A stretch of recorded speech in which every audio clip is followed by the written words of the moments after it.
네, 오늘은 벨직 신앙고백서 18항, 19항 두 항을 가지고 사람이 되신 하나님의 아들이라는 내용을 같이 살펴보고자 합니다. 아직은 서론 부분이니까 지금은 프린트물을 보지 않으셔도 괜찮습니다. 우리는 앞장에서 벨직 신앙고백서 16항, 17항 두 항을 통해서 선택과 구원에 대해서 살펴보았습니다. 하나님께서는 창세 전에 우리를 무조건적으로 선택하셔서 구원의 길을 열어주셨습니다. 우리의 그 어떠한 공로나 행위에서가 아니라 전적으로 하나님의 주권에 의해서 이 일들이 일어나기 때문에 우리에게서 구원의 근거를 찾는 것은 어리석은 일이라고 했습니다. 그러므로 우리가 할 일은 창세전에 우리를 사랑하사 조건이 없이 무조건적으로 선택하시고 구원의 길을 여시사 끝내 인도하시는 하나님을 전적으로 신뢰하는 일밖에는 없습니다. 오늘 우리가 살펴볼 내용은 하나님께서 우리를 구원하시는 과정의 절정인 하나님의 아들 예수 그리스도의 성육신에 관한 내용입니다. 예수 그리스도의 성육신은 우리를 향한 하나님의 사랑의 표현이자 죄인을 구원하시는 하나님의 지혜요, 하나님의 방법이라는 사실을 먼저 알아야 합니다. 사도 요한은 예수를 시인하지 아니하는 영마다 하나님께 속한 것이 아니니 이것이 곧 적그리스도의 영이니라 라고 요한일서 4장 3절을 통해 말씀합니다.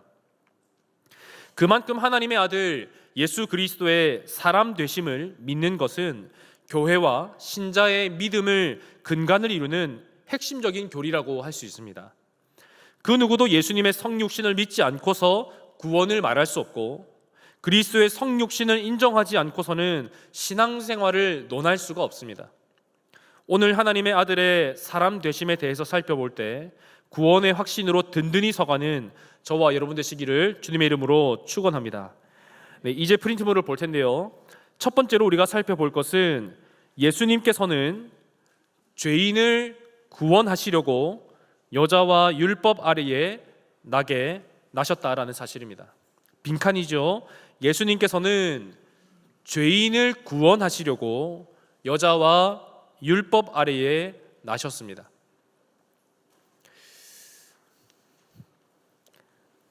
오늘 함께 읽은 갈라디아서 4장 4절 말씀입니다. 때가 참에 하나님이 그 아들을 보내사 여자에게서 나게 하시고 율법 아래에 나게 하신 것은, 이것은 창세기 3장 15절 말씀의 성취이기도 합니다. 예수님은 뱀의 후손의 머리를 상하게 하실 여자의 후손으로 약속되었습니다. 그리고 하나님의 때가 참에 마리아 곧 여자에게서 났습니다. 바울은 이 일을 하나님이 하셨다라고 선언합니다. 뿐만 아니라 사도 요한은 요한일서 4장 9절 말씀을 통해 하나님의 사랑이 우리에게 이렇게 나타난 바 되었으니 하나님이 자기의 독생자를 세상에 보내심은 그로 말미암아 우리를 살리려 하심이라 라고 했습니다. 하나님이 자기의 독생자를 세상에 보내셨다. 이 모든 일을 하나님이 행하신 것이다 라고 사도 바울과 사도 요한이 공통적으로 입을 모아서 하고 있습니다. 예수님께서 사람의 몸을 입고 율법 아래에 나신 것은 우리를 구원하시기 위한 하나님의 사랑이요 무엇보다 하나님께서 행하신 일이라는 사실입니다. 벨직 신앙고백서 18항의 첫 두 문장에 제가 밑줄을 그어놨는데요.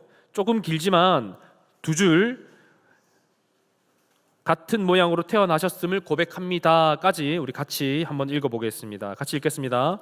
그러므로 우리는 하나님께서 당신의 거룩한 선지자들의 입을 통하여 조상들에게 하신 그 약속을 성취하시기 위하여 당신께서 정하신 때에 당신의 독생하시고 영원한 아들을 세상에 보내셨으니 그 아들은 종의 형체를 취하사 사람과 같은 모양으로 태어나셨음을 고백합니다. 벨직 신앙고백서 18항 방금 읽었던 이 내용은요 갈라디아서 4장 4절에서 5절 말씀을 잘 반영하고 있습니다. 하나님의 아들 예수 그리스도는 여자에게서 나셨고 율법 아래에 나셨습니다. 하나님의 아들이 여자에게서 났다라는 것은 무엇을 뜻합니까? 사람에게서 났다는 말입니다. 유대인의 후손이요 아브라함의 후손으로 태어났다는 말입니다. 사람의 영육의 본성을 취하셨다라는 말이 됩니다. 낮아지셨다라는 말도 됩니다. 신학적인 용어로 그리스도의 낮아지심 또는 그리스도의 비하라고 부르기도 합니다. 결론적으로 그리스도께서 사람이 되셨다, 하나님이신 예수님께서 사람이 되셨다라는 말입니다. 이것은 말씀드린 바와 같이 창세기의 원시 복음의 성취입니다. 하나님의 아들이 율법 아래에 났다는 것은 무엇을 뜻합니까? 율법의 저주 아래에 처하게 되었다라는 말입니다. 이것은 갈라디아서 3장 10절에서 14절에 기록되어 있습니다. 또한 이 말씀은 율법을 모두 성취해야 할 의무를 지녔다라고도 할 수 있습니다. 예수님은 모든 율법에 순종하셨습니다. 그리스도의 완전한 순종은 우리가 의롭다라고 선언되는 칭의의 근거와 기초가 됩니다. 그러므로 그리스도의 성육신은 단지 율법의 저주 아래에 처하게 된 것뿐만 아니라 의와 생명을 얻기 위해 필요한 율법의 모든 요구를 성취하기 위해 꼭 필요한 구속사적인 사건입니다. 죄 없으신 하나님의 아들 예수님께서 종의 형체를 취하시고 사람으로 태어나셨습니다. 이것을 보고 바울은 빌립보서 2장 6절에서 8절 말씀을 통해서 이렇게 말합니다. 그는 근본 하나님의 본체시나 하나님과 동등됨을 취할 것으로 여기지 아니하시고 오히려 자기를 비워 종의 형체를 가지사 사람들과 같이 되셨고 사람의 모양으로 나타나사 자기를 낮추시고 죽기까지 복종하셨으니 곧 십자가에 죽으심이라. 하나님의 아들이 사람으로 오신 이유가 무엇입니까? 바울은 갈라디아서 4장 5절에서 그 이유를 밝힙니다. 율법 아래에 있는 죄인, 곧 우리를 속량하시기 위해서입니다. 속량이란 값을 치르고 사는 것을 말합니다. 구원은 그냥 말로만 되는 것이 아닙니다. 사막의 신기루처럼 실체가 없는 허상이 아닙니다. 죄에 대한 분명한 값이 치러져야만 구원이 주어집니다. 죄의 싹은 사망인데 우리가 치러야 할 그 죄의 싹, 우리의 사망이라는 값을 하나님의 아들 예수님께서 대신 십자가에서 치러주신 것입니다. 이것이 예수님께서 우리를 위해서 행하신 속량, 곧 구원이고, 이 일을 위해서 예수님은 우리와 같은 사람의 몸을 입고 이 땅에 오셔야만 했던 것입니다. 마가복음 10장 45절에서는 이와 같은 예수님의 속량에 대해서 이와 같이 이야기합니다. 인자가 온 것은 섬김을 받으려 함이 아니라 도리어 섬기려 하고 자기 목숨을 많은 사람의 대속물로 주려 함이라. 우리를 죄와 죽음에서 구원하시기 위해 성부 하나님께서 창세 전에 그 어떤 조건도 없이 무조건적으로 우리를 자녀 삼으시기로 선택하셨습니다. 그리고 그 일을 완성하기 위해서 성자 예수님께서 아버지의 그 뜻에 죽기까지 순종하셨습니다. 이 일로 말미암아 우리는 속량, 곧 우리의 죄에 대한 사망의 값이 다 치러졌고 우리 죄에 대한 값을 대신 지불하신 그 예수님을 믿기만 하면 하나님의 자녀가 되는 복이 오늘 우리에게 주어진 것입니다. 이것을 우리는 복음이라고 부릅니다. 영접하는 자, 곧 그 이름을 믿는 자들에게 하나님의 자녀가 되는 권세를 주는 그 복 말입니다.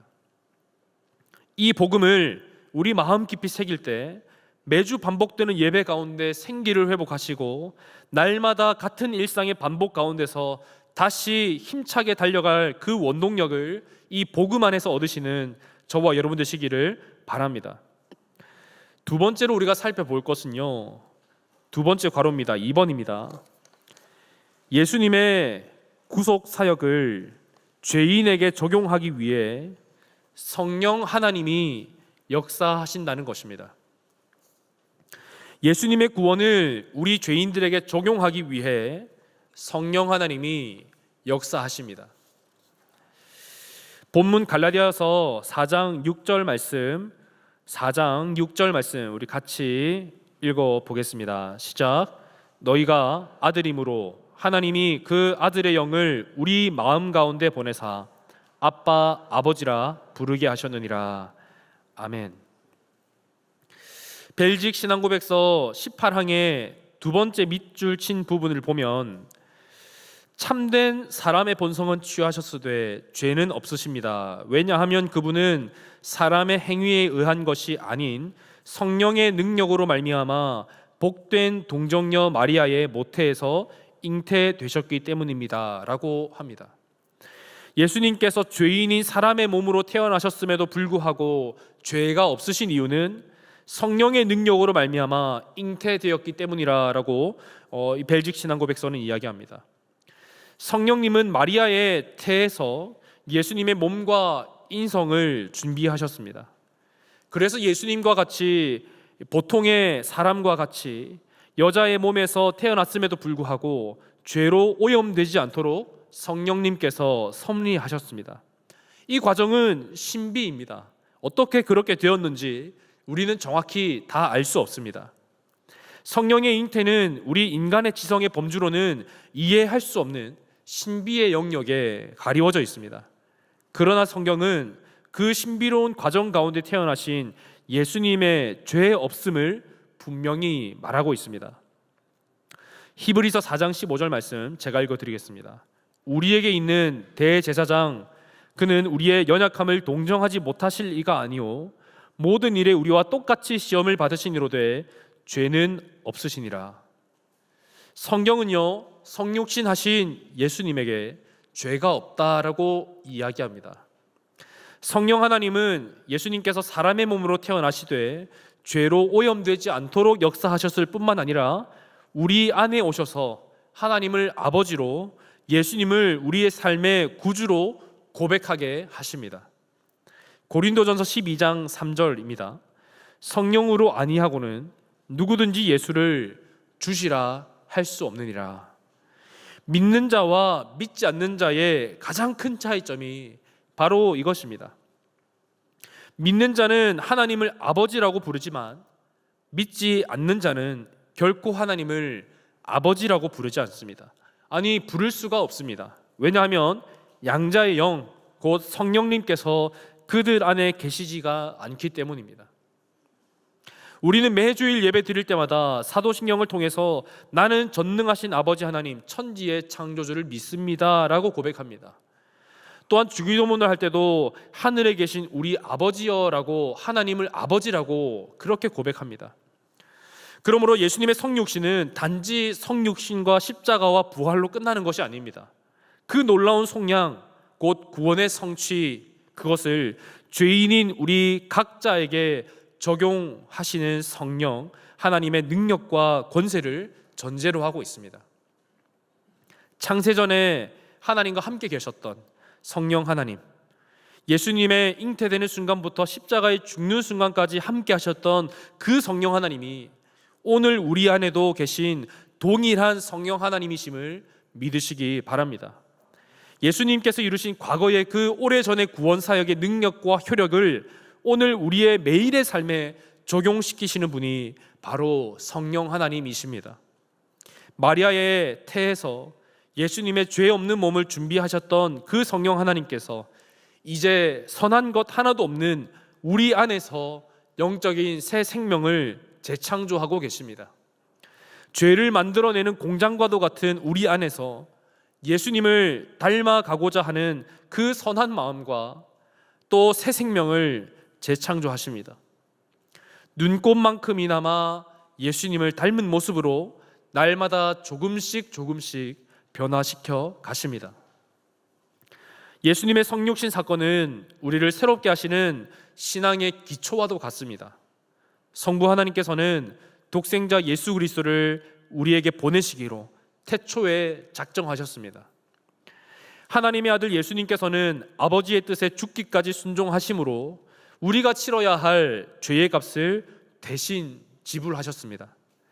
성령 하나님은 우리 안에서 하나님 아버지의 사랑과 그 아들 예수님의 십자가의 구속의 능력을 근거로 해서 우리 안에 없던 선한 마음과 새 생명을 창조하십니다. 이것이 복음이고 이것이 우리 믿음의 구체적인 내용입니다. 이에 대한 우리의 유일한 반응은 우리가 믿는 바대로 살아가는 것입니다. 하나님의 아들이 사람 되신 그리스도의 성육신을 굳게 믿고 오직 이 복음 안에 생명이 있음을 확신하면서 이 복음의 든든한 반석 위에서 행복한 신앙생활을 하시는 저와 여러분 되시기를 바랍니다. 여기까지가 벨직 신앙고백서 18항의 내용입니다. 19항에서는 무엇을 다룹니까? 그렇다면 우리를 위해 이 땅에 사람의 몸을 입고 오신 성육신 하신 예수님은 어떤 분인가에 대한 내용이 벨직 신앙고백서 19항에 있습니다. 요약하면요, 성육신 하신 예수님의 본성이 무엇인가에 대한 내용이 19항에 있습니다. 이것을 신학적으로는 그리스도의 양성교리라고 부릅니다. 두 가지의 본성이 한 분 예수 그리스도 안에 인격적으로 통합되고 연합되어 있다라는 것을 말합니다. 요한복음은 이것을 말씀이 육신이 되어라고 표현하고 있습니다.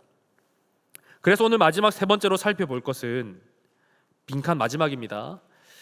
예수님은 한 인격 안에 두 본성, 즉 신성과 인성을 지니셨습니다. 예수님은 한 인격 안에 신성과 인성 두 본성을 지니고 계십니다. 예수님의 성육신에 대해서 요한복음 1장 14절은 이렇게 고백합니다. 말씀이 육신이 되어 우리 가운데 거하심에 우리가 그의 영광을 보니 아버지의 독생자의 영광이요 은혜와 진리가 충만하더라. 요한은 예수님의 성육신을 보고 말씀이 육신이 되었다라고 말합니다. 말씀은 창세전에 하나님과 함께 계셨던 예수님에 대한 또 다른 호칭이기도 합니다. 말씀은 하나님의 아들 독생자 예수님이십니다. 말씀은 그리스도의 신성을 웅변적으로 선포하는 단어입니다. 요한은 요한복음 1장 1절을 시작하면서 태초에 말씀이 계시니라 라고 말합니다. 즉 하늘과 땅이 생기기도 전에 말씀 곧 예수님께서 하나님과 함께 존재하셨음을 증언합니다. 그런데 태초부터 계셨던 예수님께서 사람으로 오신 사건, 성육신은 신이 인간이 되는 본질의 변화를 뜻하지 않습니다. 신적인 속성은 그대로 있습니다. 동시에 육신의 속성은 그대로 신체적인 속성을 가지고 있습니다. 하나님이신 그리스도께서 신성을 버리시거나 파괴하고 육체적인 존재로만 바뀐 것이 아니다라는 사실입니다. 여전히 하나님이신 예수님께서 사람의 몸을 취하신 것, 이것을 보고 한 인격 안에 있는 두 본성이라고 말합니다. 신성이 인성을 취하신 것입니다. 신성이 인성을 옷을 입듯이 입었다라고 표현해도 무방할 것입니다. 복음서를 읽다가 보면 사람의 몸을 입고 이 땅에 오신 예수님께서 말하고 행동하며 살아가신 모습에서 신적이고 동시에 인간적인 모습을 볼 수 있습니다. 예를 들면 예수님은 많은 사역에 피곤하여 주무셨습니다. 또 때로는 목이 말라서 사마리아 여인에게 물을 달라고도 말씀하십니다. 마귀에게 시험을 당하실 때 40일 동안 금식하며 인간적인 배고픔도 느끼셨습니다. 나사로의 죽음을 슬퍼하는 사람들을 보면서 눈물을 흘리기도 하셨고요. 타락한 예루살렘을 보면서 분노를 표출하기도 하셨습니다. 이런 예수님의 행적이 담긴 성경 구절들을 통해서 우리는 몇 가지의 결론을 내릴 수 있습니다. 첫 번째는 예수님이 두 분이 아니라 한 분이라는 사실이고요. 둘째는 예수님은 두 인격의 소유자가 아니라는 사실입니다. 셋째는 두 본성을 지닌 한 분이라는 사실이고, 마지막 넷째는 두 본성은 긴밀하게 연결되고 연합되어 있어서 구분하거나 분리할 수가 없다라는 사실입니다. 한 문장으로 요약하면요, 예수님은 참 하나님이시요 참 사람이라는 사실입니다. 벨직 신앙고백서 19항을 보면요, 두 번째에 밑줄 친 부분이 있습니다. 가운데 부분이 있는데요, 벨직 신앙고백 19항의 가운데 부분, 비록 그의 부활로, 그 부분 밑줄 쳐놨습니다. 같이 그 부분만 읽어보겠습니다. 시작. 비록 그의 부활로 인하여 당신의 인성에 불멸성을 부여받으셨을지라도 그분은 인성의 실체를 바꾸지 않으셨습니다. 왜냐하면 우리의 구원과 부활이 또한 그분의 몸의 실체에 달려있기 때문입니다. 예수님께서는 부활하신 후에도 여전히 사람의 몸, 곧 인성을 소유하고 계셨습니다. 물론 부활의 몸이며 다시는 죽지 않을 영원한 몸입니다. 분명한 것은 예수님의 죽음으로 인해서 예수님의 신성과 인성이 바뀐 것은 없다라는 사실입니다. 예수님은 죽으나 사나 여전히 하나님이시요 여전히 하나님의 독생자이십니다. 벨직 신앙고백서 19항은 아버지의 독생자의 영광이요 은혜와 진리가 충만하신 분이신 예수님께서 왜 낮고 낮은 사람의 몸을 입고 오셨는지, 왜 부활하셨음에도 불구하고 여전히 사람의 몸을 입으셔야만 했는지에 대해서 한 문장으로 요약합니다. 아까 읽은 19항의 두 번째 밑줄 친 부분의 마지막 문장입니다. 왜냐하면 우리의 구원과 부활이 또한 그분의 몸의 실체에 달려있기 때문입니다. 즉 예수님의 신성과 인성이 우리의 구원과 부활에 있어서 동시에 필요한 조건이라는 말입니다. 사람이기만 해서도 안 되고요, 하나님이기만 해서도 안 됩니다.